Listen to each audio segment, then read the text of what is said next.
Love for Life 77 says, hey Jake, would you explain your post on X today about Ripple might have a direct listing on the Texas Stock Exchange in 2026 or get acquired? Thank you.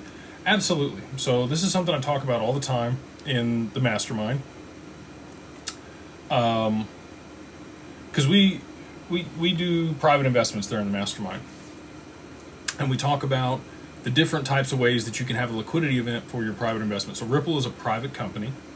They're actually the most liquid private company, I'm going to say, in the world right now on the secondary market. There's more Ripple shares and stock traded than any other private company currently. So pretty easy to get access to that if you know who to talk to and where to look. Larger amounts, you're going to be looking at $250,000 or more in most circumstances if you do want to be direct on the cap table. But I do think that the liquidity event for Ripple is going to be...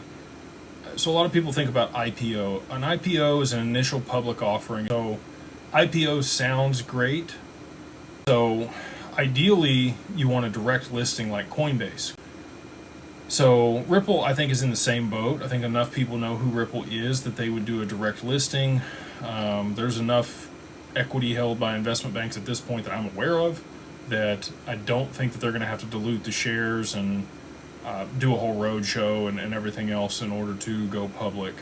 But they aren't in a hurry to go public. They'll continue to do tender offers. This is the second tender offer they've done this year at $175 a share, buying up to 3% of shares back from their current shareholders, providing them liquidity.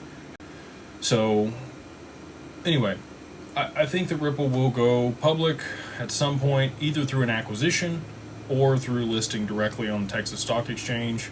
If the Texas Stock Exchange is tokenized, like I think it will be in 2026, Ripple would be the largest, public offering or initial public offering of any corporation. I think that they'll IPO north of $100 billion in valuation, and a share price north of $600 a share is my projection. Now, the other possibility is that they get acquired, and the only corporation that I think has enough capital and bandwidth to make that acquisition effectively is BlackRock.